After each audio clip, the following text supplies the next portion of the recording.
Yeah.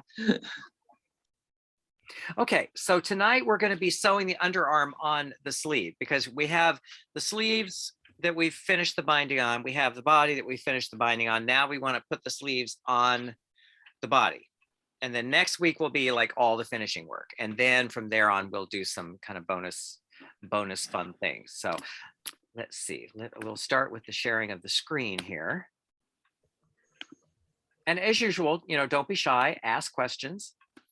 So here we are. Let's go.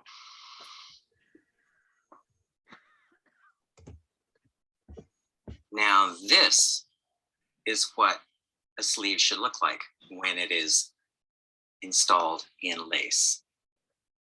Notice, no armhole. We have a seam at the underarm here, but the rest, the illusion should be that the lace was actually woven to shape.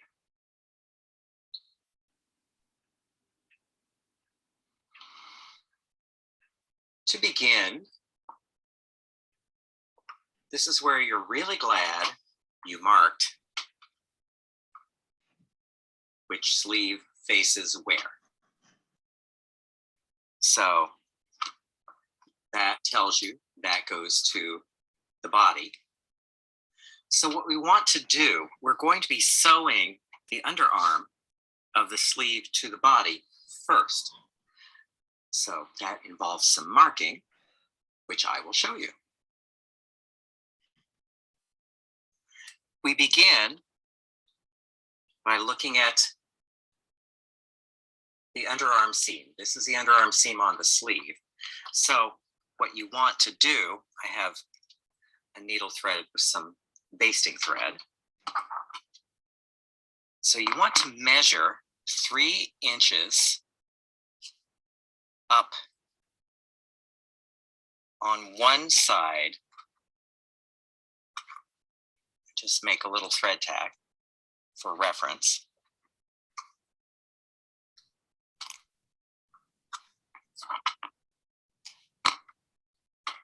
And then 3 inches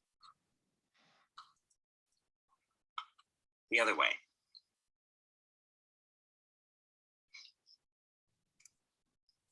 This is going to be where we sew the seam. We will sew the seam.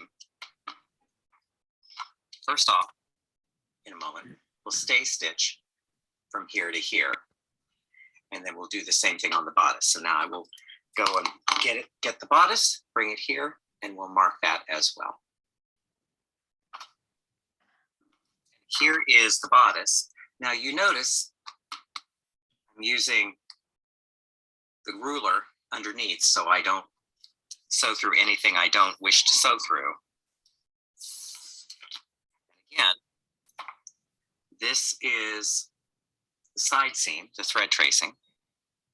And so I'm going to measure up 3 inches.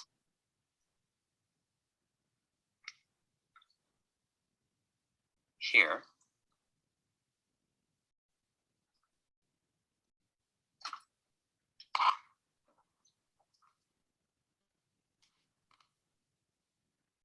And measure back 3 inches, like so. There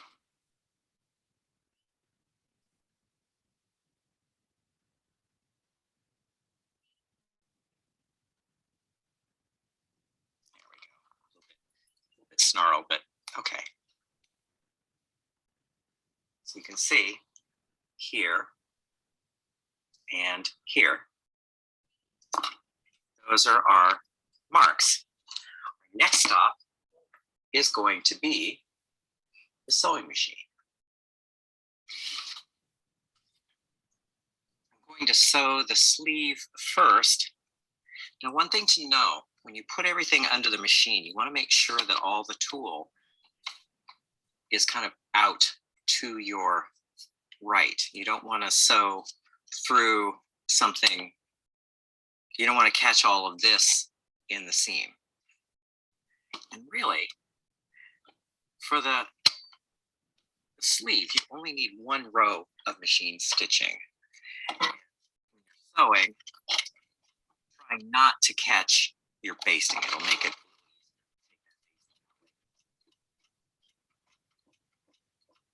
So what we're doing really is we're just sewing a straight stitch. Our underarm seam. And it will help us when we sew the two together.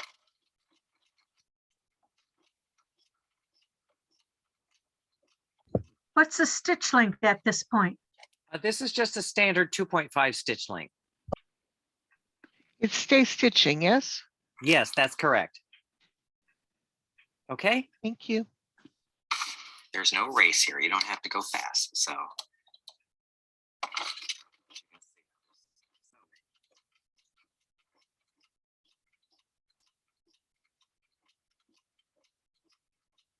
So you sew between the notches, like so. Remove it from the machine. Show you result. So you have just that one row of machine stitching. And later on, we'll take the red basting out. Next, I will sew the underarm on the bodice.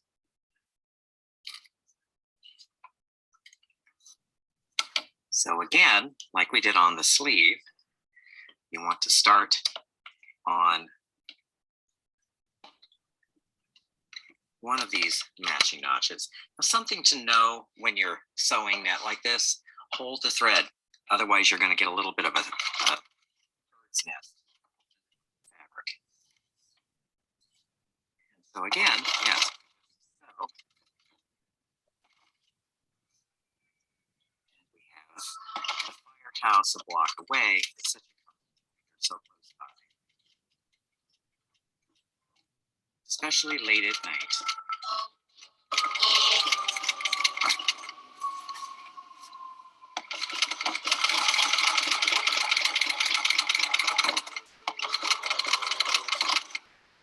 And as we come up to the other notch,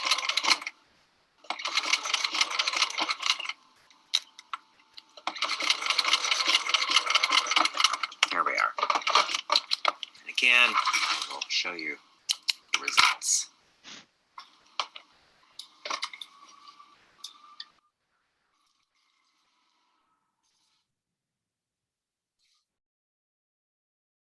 See right there.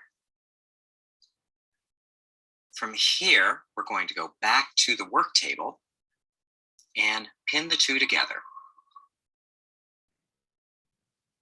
To begin, we want to match the two underarms. Just unpin that and show you how I saw that. See there, that's what I'm matching to here. And you want to match the two stitching. You can see that little stitching line there. You want to match that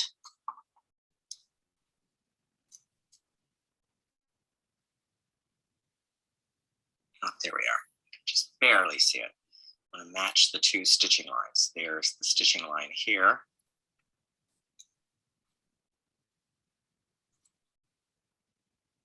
Yeah, there you can see it. So we're matching those two stitching lines. We're matching the underarm seams.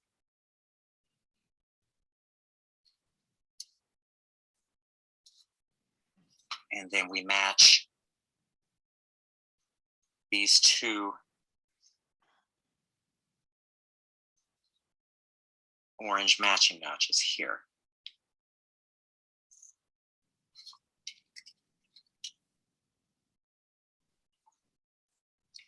So this gets a little bit confusing because you have a lot of tool that you've got to navigate. So the trick is to have a little bit of X-ray vision. There we are. Okay, so there you can see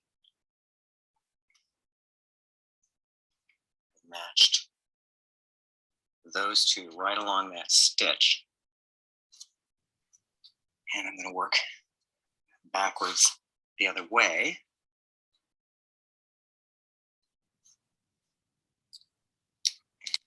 Here, there is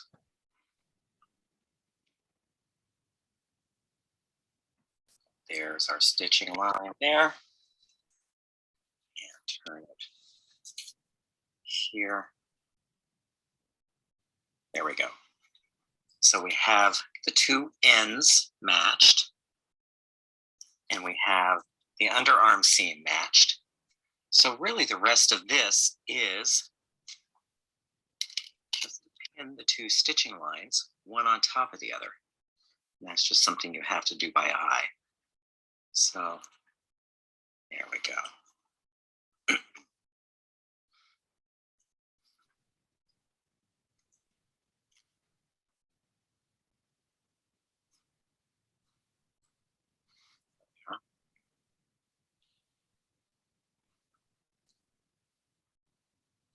So what I will do after I have these two pinned together, I'll take a needle and thread and needle the thread from the machine. I'm going to be using a matching thread to baste these together. That way I don't have to worry about it showing in the finished product. Okay, so there we are. Sorry about all this. I know it's like watching paint dry, but there. Okay, so here we are. We have the stitching lines all matched.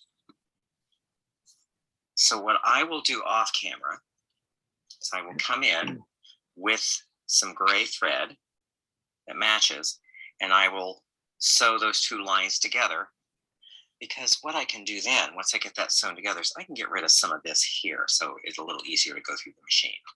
So I will bring it back after it's been basted. So now I'm at the other matching notch here. So what I will do, now that I have this basted in place,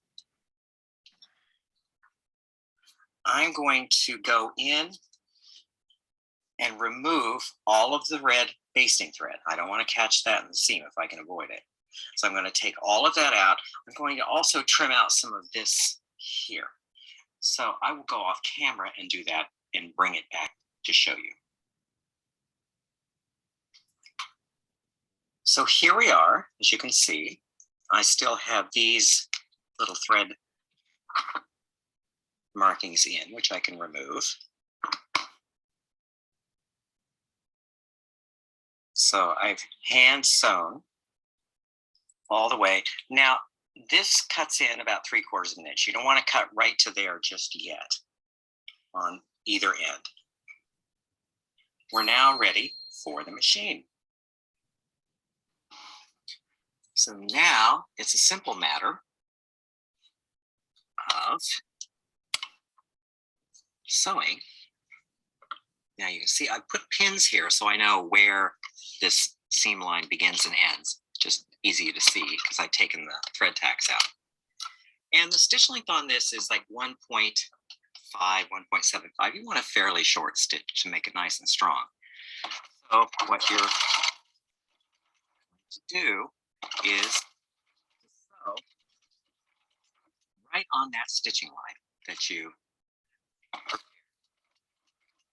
This will be covered in a binding later, as you know. So seeing it, but it's good to have it all match.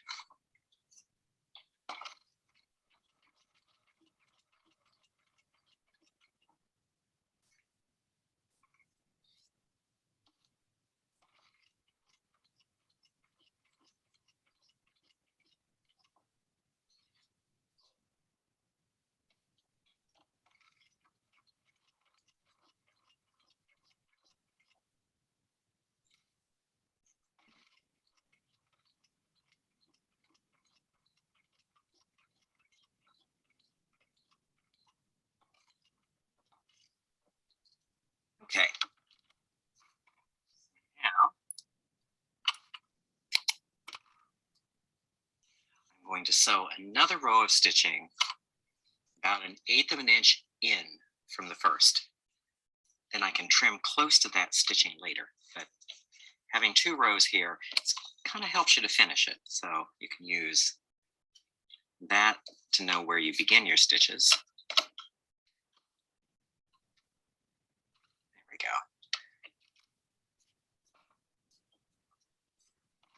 Same stitch.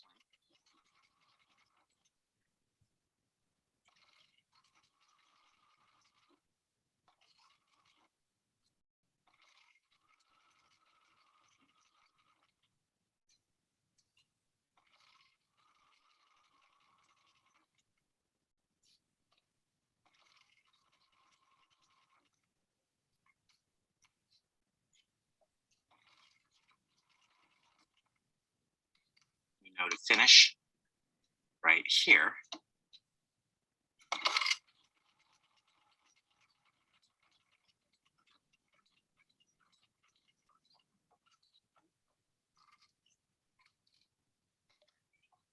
It's from the machine. Show you the results. So you can see 2 rows of stitching 1/8 of an inch apart. Now we'll go back to the work table and I will trim away close to this row of stitching on the right.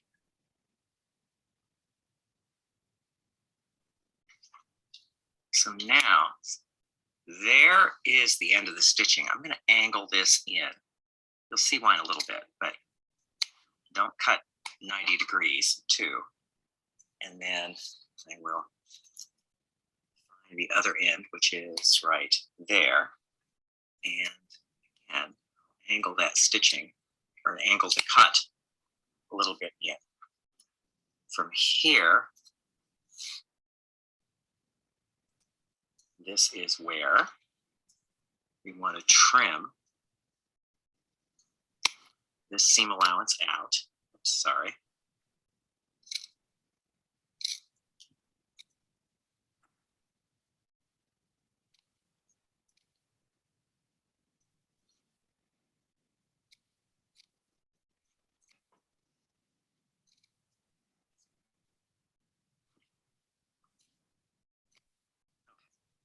There.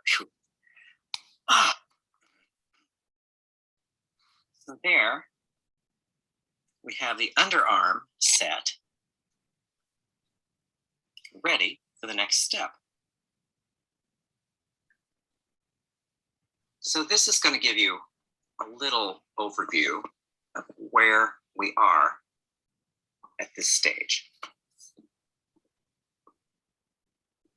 You can see what we've done is we've sewn the underarm. So that's all set. And from here,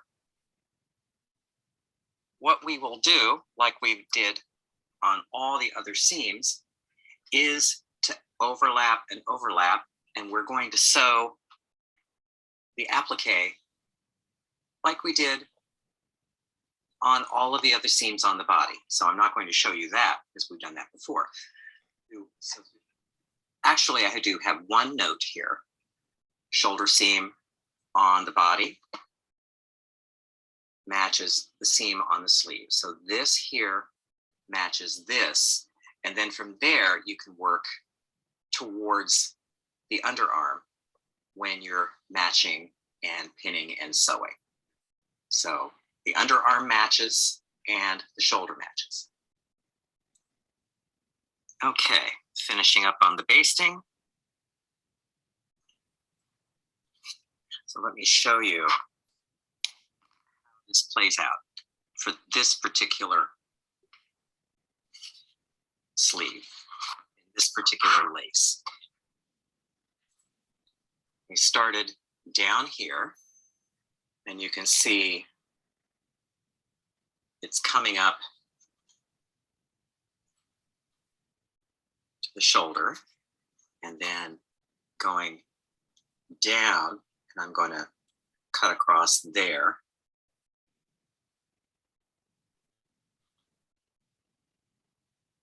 And again, you have to get a little bit creative sometime. And then this is where it ends.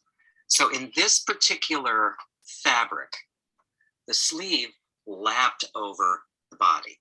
On other fabrics, you might have to lap the body over the sleeve or do a little hybrid, but this is, actually it's looking pretty good. So now I will take this to the machine, sew it, trim it, and bring you back the finished result.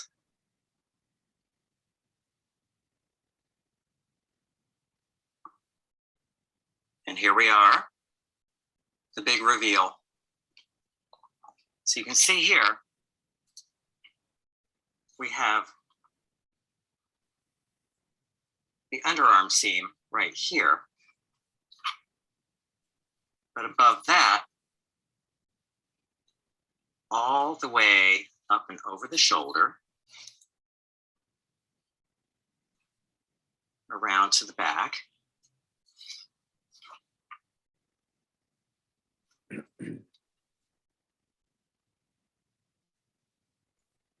You have a nearly invisible join.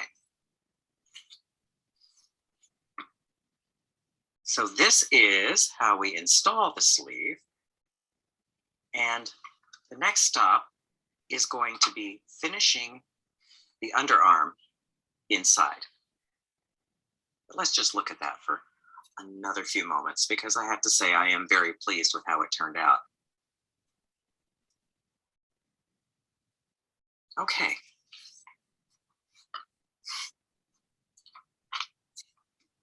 Enough congratulating myself.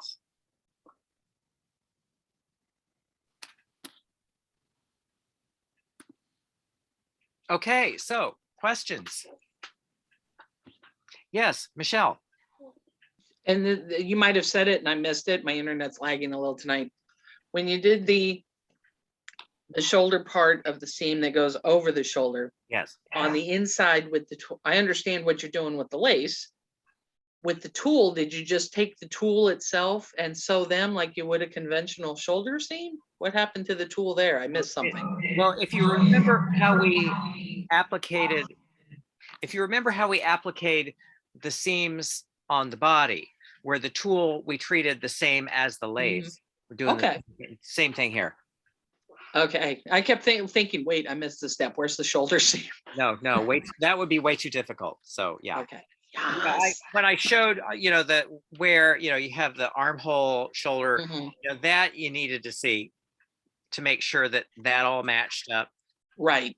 But yeah, it was all, the tool is treated the same as the lace. It's just a repeat of the sides again. Yeah. Okay, thank you. Okay, so other questions? Crickets. Straightforward. It's pretty straightforward. Yeah, we're on the downhill slope, because next time it's going to be all of the finishing and such. How's everyone doing on their jackets? Crickets. I'm still on the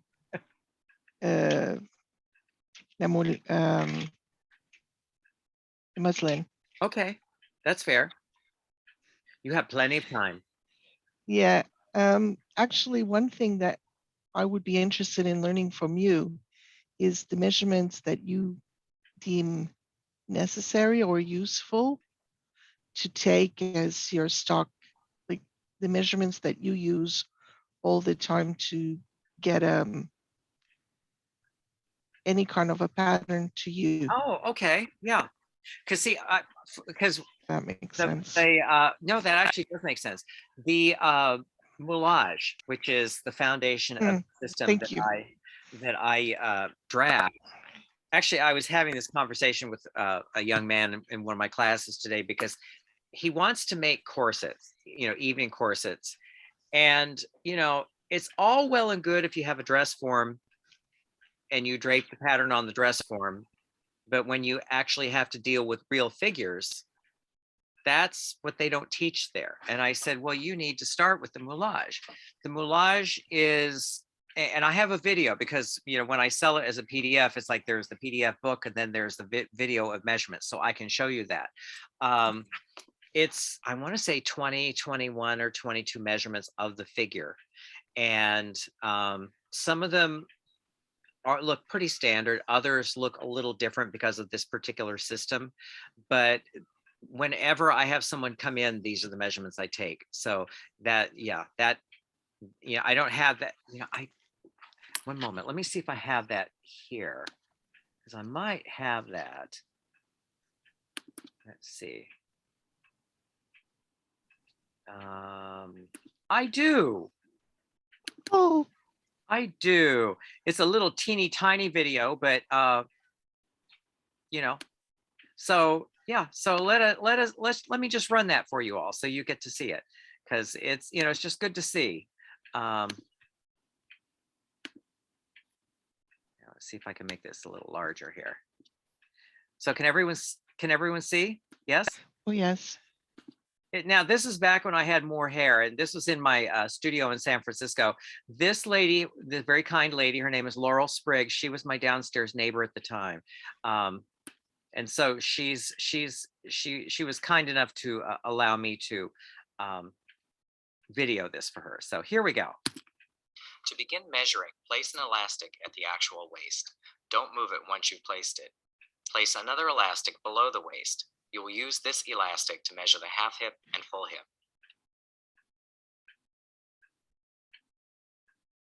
First, measure the waist. Put the tape around the waist along the elastic. Pull it snug but not tight, keeping one finger underneath.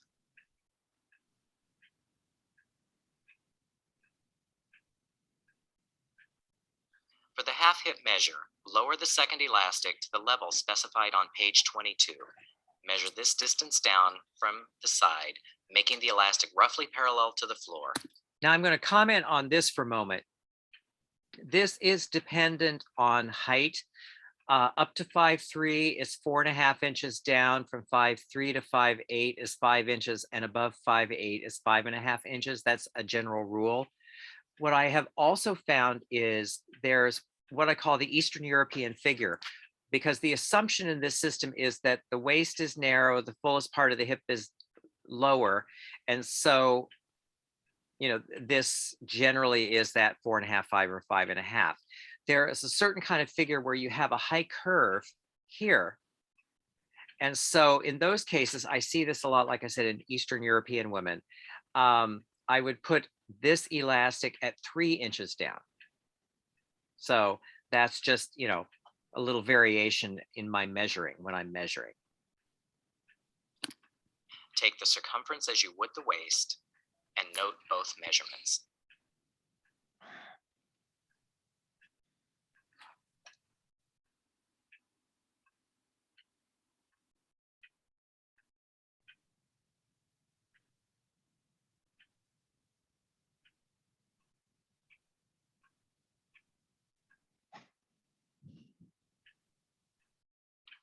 For the full hip, lower the elastic to the fullest part of the hip.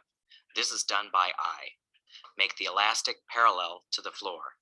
Measure the distance from the waist to the elastic at the side. This is usually 8 to 9 inches, but can vary.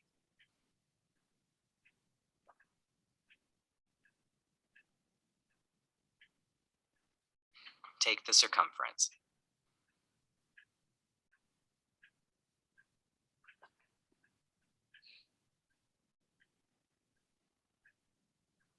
Next, we determine the tilt of the pelvis.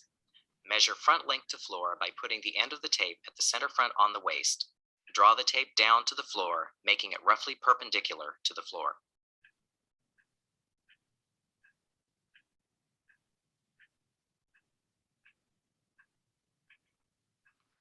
Take the side length to floor measure by putting the end of the tape on the waist elastic and draw the tape to the floor at the side.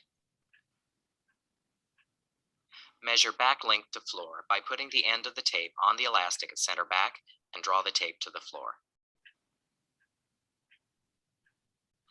Before measuring the neck, establish the neckline by placing a chain or weighted tape around the neck. Adjust it so it sits at the base of the neck like a jewel neckline.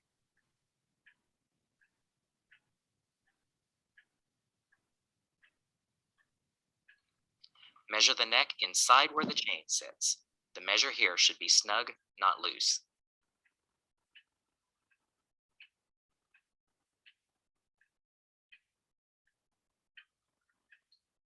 Front bodice length is measured from the center front on the neck chain to the center front at the waist.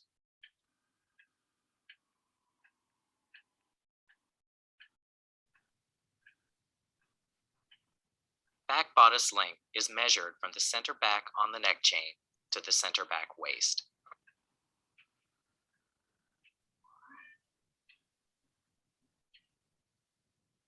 Before taking the figure length and figure width measures, establish the bust points on the figure. Mark these with chalk. Yeah, she was a very good sport with that. Is that with a bra or no bra? Measure Either the or. figure length diagonally from the center front on the neck chain to the bust point. Measure figure width horizontally, the distance between the bust points.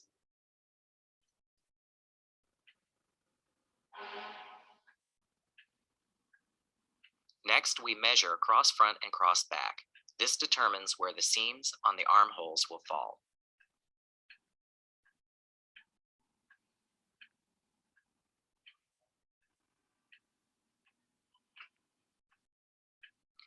For the cross front, look for where the pectoral muscles meet the arm. Measure this width as if the tape were a flat ruler. The common mistake here is to measure too wide.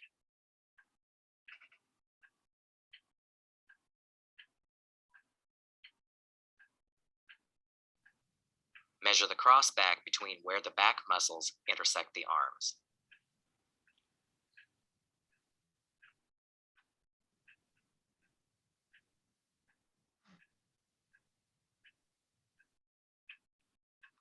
Before measuring the shoulder, you need to find the shoulder joint. Place a finger on the shoulder and find the place where, when the arm is raised and lowered, the finger remains stationary. If the finger moves when the arm is raised, the shoulder measure will be too long.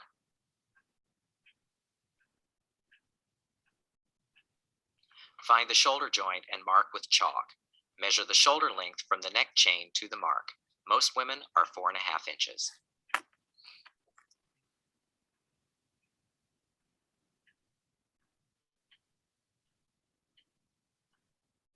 Bust measure is next. This is taken differently than in other systems. Have the subject raise her arms, place the tape high and snug across the back, and have her lower her arms. Keep one end of the tape short and near a bust point. Wrap the tape around the bust, passing it over the marked bust points. This measurement comes up longer than in other systems.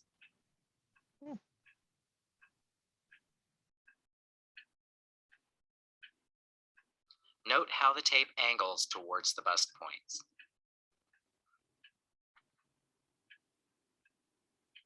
Bodice side length is measured by first putting a ruler under the arm parallel with the floor, then have the subject relax. Measure from the top edge of the ruler to the waist elastic.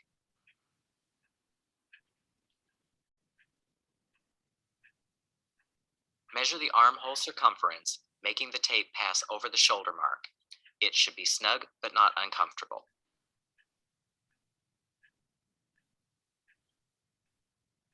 To measure the end of shoulder, first make chalk marks below the elastic, 2 inches in front of and 2 inches behind the side seam.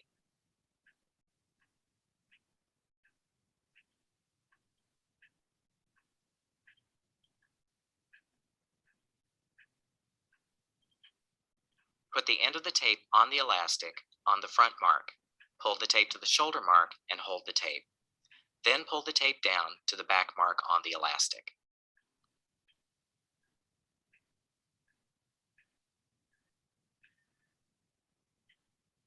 For the sleeve measures, have the subject hold her arm out, bent at the elbow. Sleeve length starts at the shoulder mark and passes over the elbow. Note the elbow length. Sleeve length is then measured to the prominent bone in the wrist.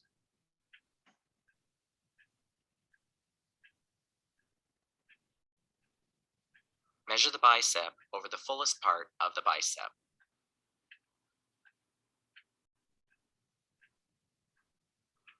Elbow breadth is taken over the bent elbow.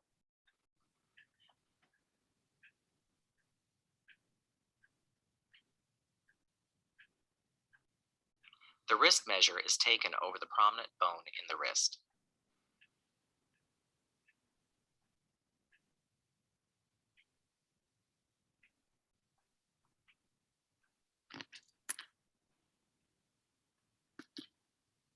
And there you have it. Does that answer? Thank you Yeah. You know, it's so much. she was a very good sport for this, you know. One of the things I've learned, you know, when I'm taking measurements, there's certain things I don't do, and I don't mark the apex on the ladies. And because see, ladies together could ask things like, okay, where are they? But for me, I have to just guess, because it's just, you know, and I kind of know what I'm looking for. And so when measuring the distance between the here and the apex, because see, Simone didn't call this the bust. She thought that was a dirty word. There was the entire figure. Well, I'll illustrate. There was the entire figure, and then there was the figure. I Okay. don't know. That was, you know. And so, you know, there was the figure length and then the figure width. So that's, you know, these are just actually Susie Fuhrer, who teaches on Craftsy. She was a student of Simone, and she uses very similar terminology because she too had the terror of Simone. And so, yeah, but those are the measurements I use when I'm drafting a moulage. And, you know, they're just very useful. When you do for pants, do you do from the belly button to the back? Well, you know, I happen to have a Under? video on that. Oh, I'm sorry, ladies, but No, this that's, to me, you know, it's hey, ask the fascinating. question, you know, it's because, you know, I sometimes I surprise myself with what I have on here. So yeah, so here is the trouser measurements, and our model Laurel Sprigg is kind enough to model again. So yeah, she was very nice to do all of this. So okay, so we will, and this won't take all that long, but here we are. Start by placing an elastic around the waist over the waistband on the trouser. And actually, the comment here is whenever I'm measuring, I ask them, where do you wear the waistband on your trouser? Because some people prefer it a little higher, some people prefer it a little lower. The exception being, and we're seeing this again, sadly, the low rise. If it's a low rise, I don't put the waistband there. I will find the narrowest portion of the waist. But generally, for if I'm measuring to fit a lady's trouser, I will ask where she wears her trouser.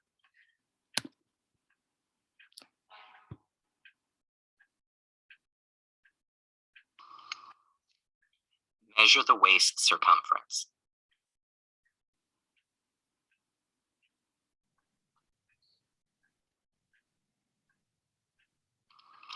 Place a second elastic below the waist for measuring the half hip.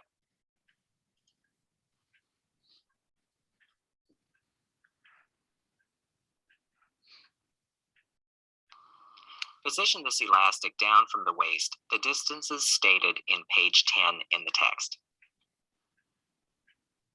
Now measure the half hip circumference.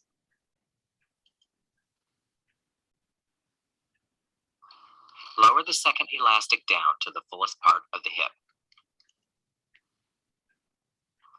Measure and note the distance from the waist.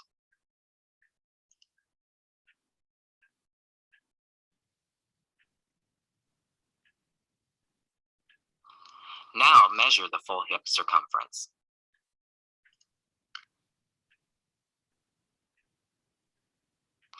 Measure front length to floor from the center front at the waist straight to the floor.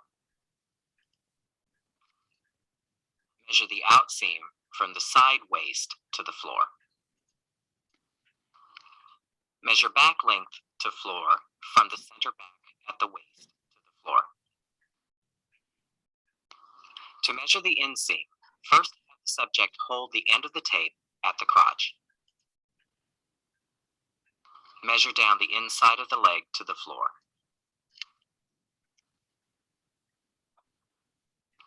Measure knee breadth around the fullest part of the knee at the center of the kneecap.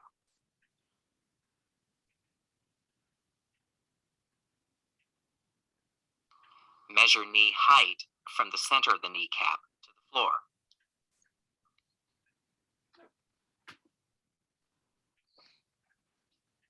To measure crotch depth, first seat the subject on a table. Using a ruler, measure up from the table to the level of the waist at the side.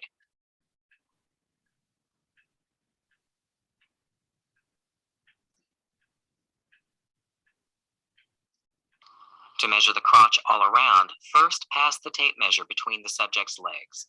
Hold the end of the tape at the center front at the waist. Pull the tape snugly and take the measure up to the center back at the waist.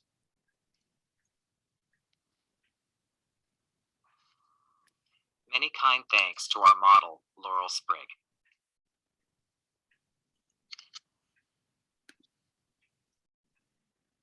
Thank you so much. Bob Fosse of choreography. Yes, and costumes by Adrian. Did you ever see Bambi Meets Godzilla? No. Okay, this is one of those you want to just go on YouTube and Bambi Meets Godzilla, because what's hilarious about it is the credits are longer than the movie. You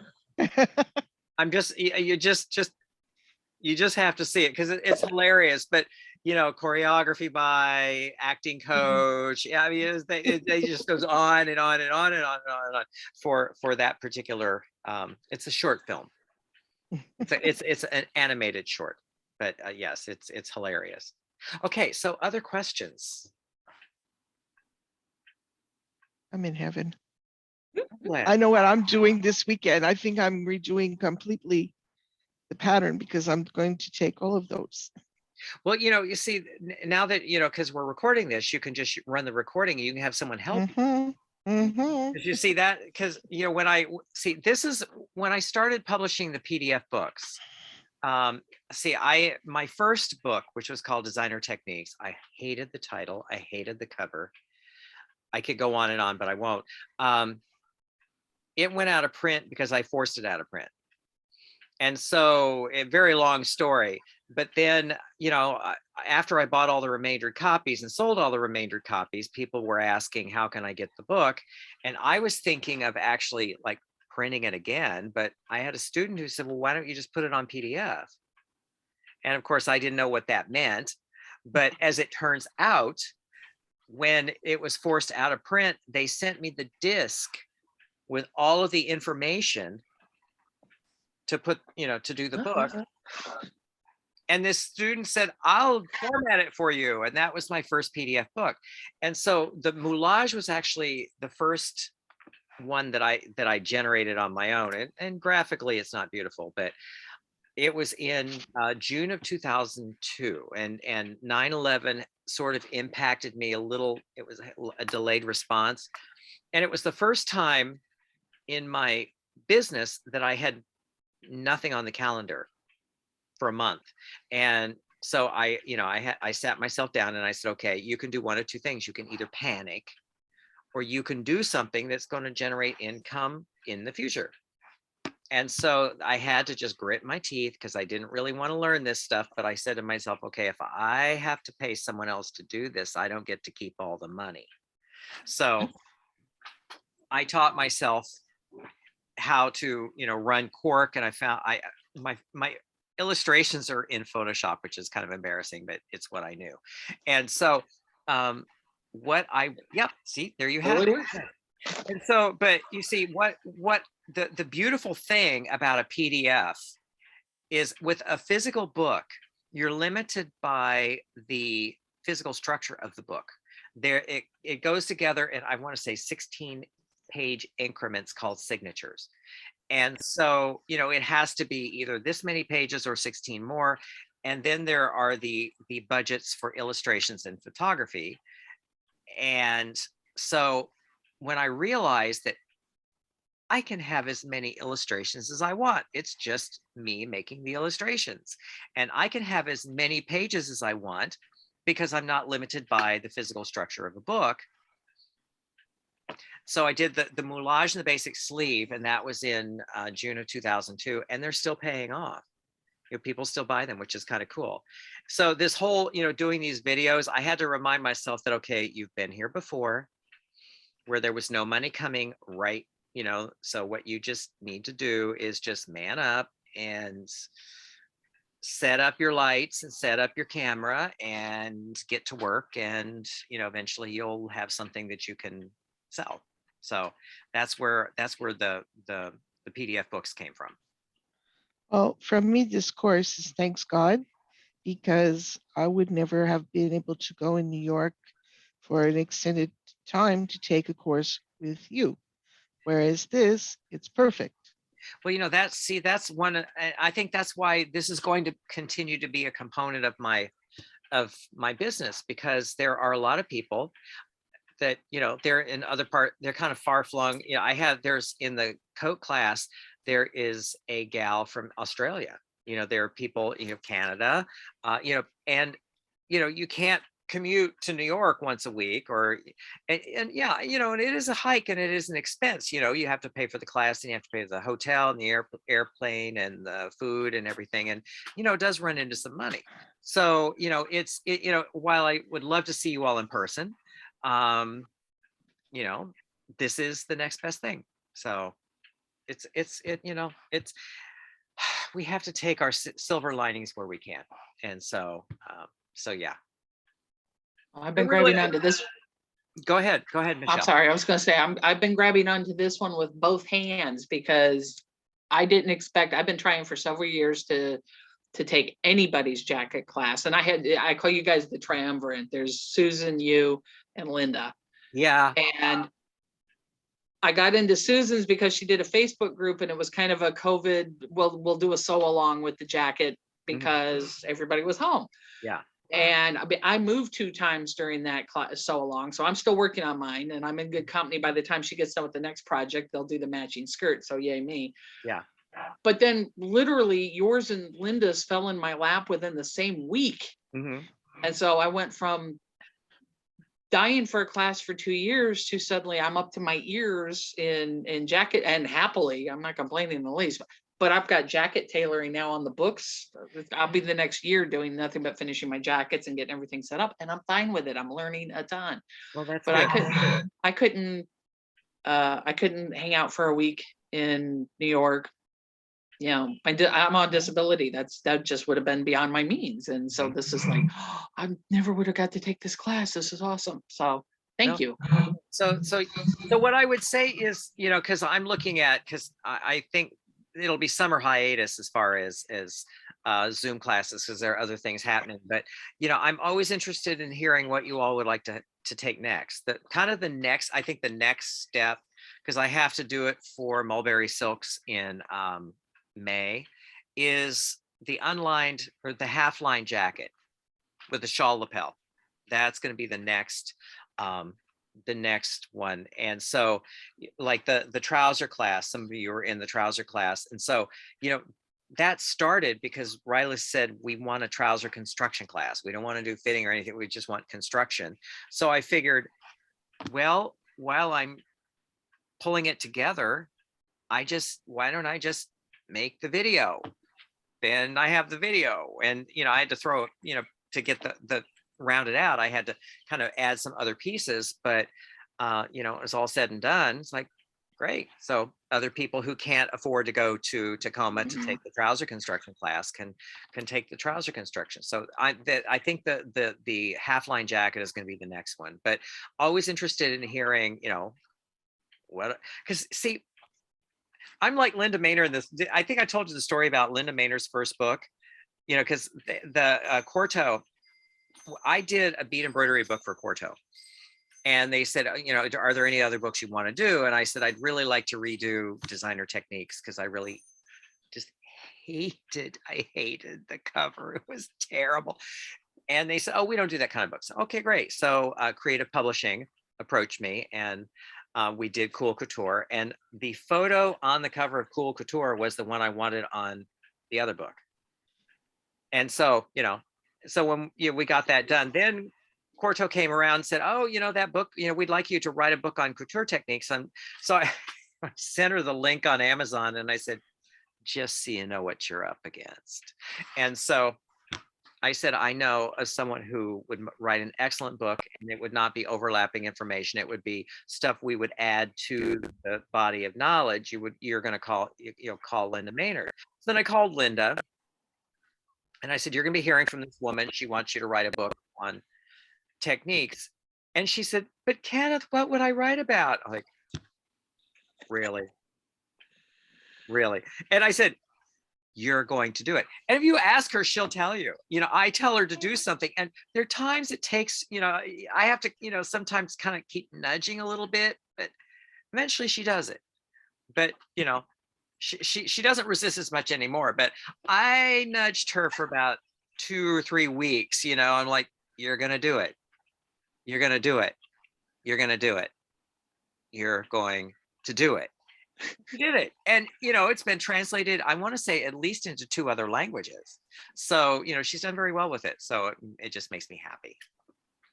Would But you ever do, or do you have a course on a Laughing proper because fitted dress shirt for women? That would be a Linda Maynard course.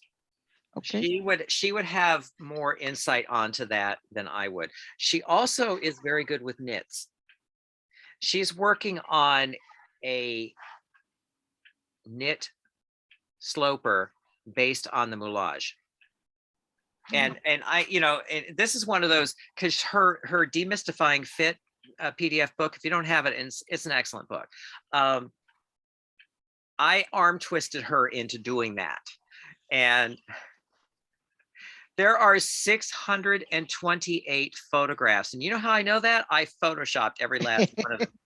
And it was so funny because, I said, I'll do it for you because I just want to see what you're up to. And it turned into like a Cecil B. DeMille production. But, I didn't say anything because it's like, I said I would do it for nothing. So I'm going to do it. And, she was feeling really guilty, and I feel terrible. You should get paid. And I'm like, okay, so Linda, that would not be fair because I said I wouldn't charge you, and I can't charge you. But she kept going on about, I'm feeling guilty. I'm like, okay, you know what? I'll tell you what will expunge guilt forever is the square Atlas watch from Tiffany, the stainless with the matching band. That would erase all guilt for all time. And I thought, that's going to end it. That'll be it. And so it was about 3 days before Christmas, this box arrived with the Tiffany watch in it. So yeah. So when she, because I told her, this knit sloper, I said, I want to help you with that, because I need a Cartier watch. No, I have a rainbow of silk from that I brought from Paris in a whole suitcase. Yes. I bring my suitcase and an empty suitcase because it's actually Saint Pierre, you can't go wrong. Yes. And I want to make a rainbow of nice, proper shirts, maybe a little bit looser, but no gape. I'm large chested, no gaping, no embarrassment. Yeah. So See, Linda Maynard for this? that would be a Linda Maynard project. Perfect. She, because see, I'm a tailoring hand. She's a dressmaking hand. I'm actually doing a Mother of the Bride dress out of 4-ply silk crepe and chiffon, and but Linda, the last time I did one of these, it was for the lace jacket that I showed you, the pink with the I really was kind of whining about, I gotta start that damn crepe dress. So I texted her to say, any words of wisdom. And she called me and she said, Kenneth, you know what to do. You just need to man up and do it. I'm like, okay, yes, ma'am, I will man up and do it. So, but she, she knows really how to work with those fabrics. And so that would be a Linda Maynard thing. I would definitely Perfect. get in touch with her about that because she would know. Thank you. Perfect. Okay, so other questions, other comments, any? As far as you had asked earlier about our jackets, I'm still fitting mine. I wrote down the notes that you told me about the bend of the elbow. Mhm. And then I bet it was a little under the weather the last couple days. So instead of sewing, I was going through your sleeve PDFs, Mhm, checking to see was there anything else I was forgetting or missing or unfit.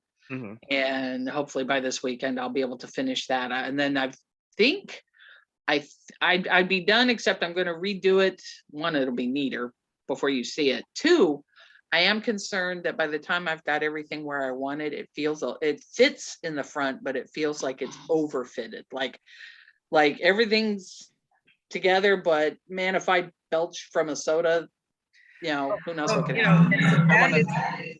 That's a very good comment. A lot of people tend to overfit. Yeah. So, if you just gave yourself maybe 2 inches in circumference everywhere, it'll still give you a nice shape, but you Right. can actually breathe. Yeah. And that's why I'm happy with the shape, but it's like, that's great, except there's no extra room. Yeah. And it's like, no, it's not. I didn't want it overfitted. And so I'm like, close. I said, now I can work on the sleeves. I'm kind of doing your sleeves with Susan's at the same time. Her torso was already done, but Yeah. so I think I'm going to use the bottom piece of her 3-piece sleeve as the angle for yours, because I like the angle so much. Okay. So that's where I'm at. I'm doing Okay. my homework. Oh, good. So anyone else have questions on your jackets or comments? Or Chantel, you're awful quiet. Are you just taking everything in? Yeah, no, well, yeah, I was planning to do like a sample to try out the technique, right? Because I've learned over many projects and many years that I have to try things out first, because I always screw it up the first time, always. Yeah. So, and then I didn't like the tool I had, so I just got a bunch in different colors. Just arrived today, so I was just kind of looking at that. I was fitting the jacket, but my dog has been sick, so Oh, I no. haven't been sewing. Yeah, What kind of dog? we found a giant lump near her nipples, so it's going to be removed on Tuesday. Oh, I'm so sorry to hear that. So I yeah, send you good wishes. I'm sure she's happy otherwise, so Yeah. who knows, but it's Still, pretty it's stressful. it's a family member is ill. She is. She's the Yeah. only kid we have. I get that. I had a dog for 12 years. Her name was Daisy.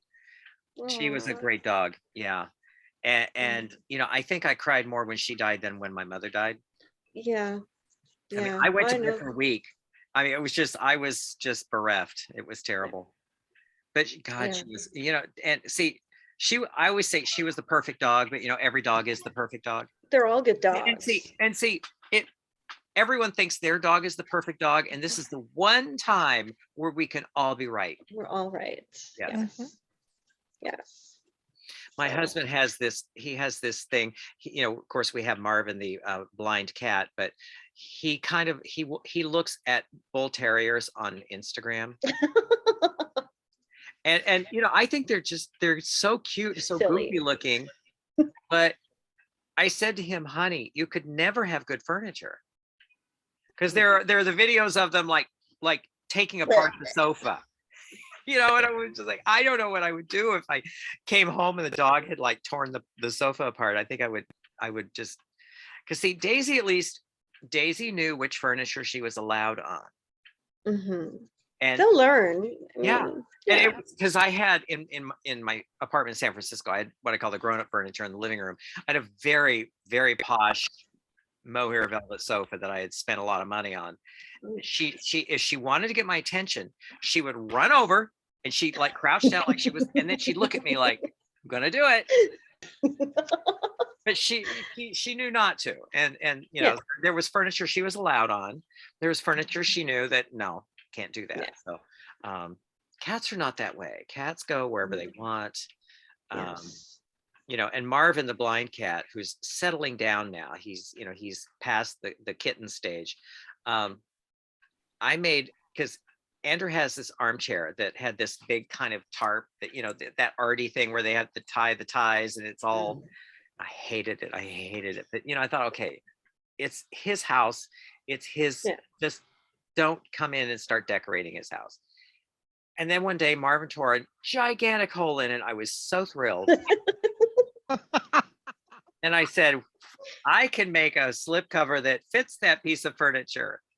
Not Yep. thinking that he'd done it once, he'd do it again. Oh, no. Oh, I got, and it was so funny because this, when Andrew got the you know, when I got it done, you know, it fit. And he said, my God, that chair is so much smaller. I said, you know, Yeah. garments, whether they be for furniture or people, if they fit properly, they flatter and slenderize. And so for about 4 days later, I got a phone call. I was here working and he was upset. And Marvin doesn't claw that much, Oh. but he reached over on the arm, right on the top of the arm, and just sunk his teeth in and went rip. And it was one of those diagonal tears like that. Oh, Oh, he was so upset. He was so upset. I said, okay, sweetie, I can make, you know, the little arm covers Yeah, over that. there's a And reason they existed. I mean, yes. Yeah. And he did the same thing on the back. So I made a little back cover to yeah, over that. And they all you know, match. and he was really upset because he said, you know, you made this. I said, okay, sweetie, this is Marvin's chair. And Marvin is a blind cat. Yeah, This is he doesn't know what it is. He doesn't know. No. And so, you know, When he you have really geriatric runs down- animals, yeah. And you know, honestly, I have the pattern. Yeah. So, and I have enough fabric. Because I was looking at it. I was over there looking at it and was thinking, you know, I could probably remake the seat cushion and the back cushion and the whole it's thing. probably time. Yeah, I could redo those. I have the fabric, I have the pattern. So I think that might be part of his birthday present this year. Aw. You know, it's no more romantic gifts. I'm like, honey, I'm gonna make you a new slipcover. At a certain point.